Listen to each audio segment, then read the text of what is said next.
Assalamualaikum warahmatullahi wabarakatuh. Pegat acara Maulid atau geperaya urolahi panghulen Nabi Muhammad sallallahu alaihi wasallam nibak kalangan urang Aceh nak sabuh perkara yang kamu budaya dari zaman dile. Ken nibak urang Aceh yang na di Kampung Manteng, urang Aceh yang merantau ulua pi hanatua gepegat acara Maulid. Lagi gepebut oleh Persatuan Masyarakat Aceh Batam atau Permasa Kota Batam, bak menasah Aceh Al-Waliyah Sikupang, Kota Batam, nibak 16 Rabiul Awal, tahun 1440 Hijrah, atau bak tanggal 20 bulan 10 tahun 2020 Masehi, ka gemesapat bandum urang Aceh yang merantau di Pulau Nyan. Gepegat kanduri gepejame anak yatim dan anak mendiki dari menasah Aceh Al-Waliyah. Di sinan tempat berkekanan, setiap Senin senantiasa dikurangkan, diringankan azab, gembira sebab lahir junjungan.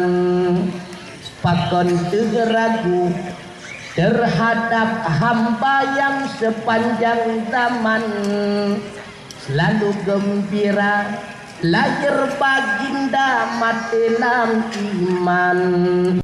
Ken acara Kanduri Manteng nibak malam jih gepegat dakwah geundang penceramah dari Aceh, yaitu Tunku Husni Al-Lukman, pimpinan Pondok Pesantren Al-Madinatul Diniyah Kandang Kota Luk Semawe. Ketua Permasa Kota Batam Juanda bak Freelance News Bahasa Aceh gepegah acara Maulid Permasa Kota Batam tiap tahun gepegat. Nibak tunyo acara Kanduri gepelaku ngan tradisi bukulah.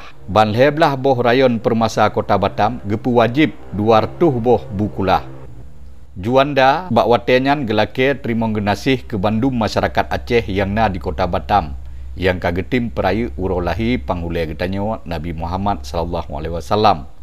Ba acara Maulid Permasa Kota Batam tunyo natruh langkah Sid Wali Kota Batam Am Sakar Ahmad ngan jajaran gopnyan, Sekwan DPRD Kota Batam, Bapak Camat Sikupang dan Ramil Sikupang serta truh langkah Sid Ketua Permasa Kefri Tunku Nanggro Sulaiman dan jajaran gopnyan. Natruh Sid Ketua MA Kepri yang diwakili oleh Tunku Jenal Basri selaku tokoh Sirul Muhtadin dan Tastafi Kepri.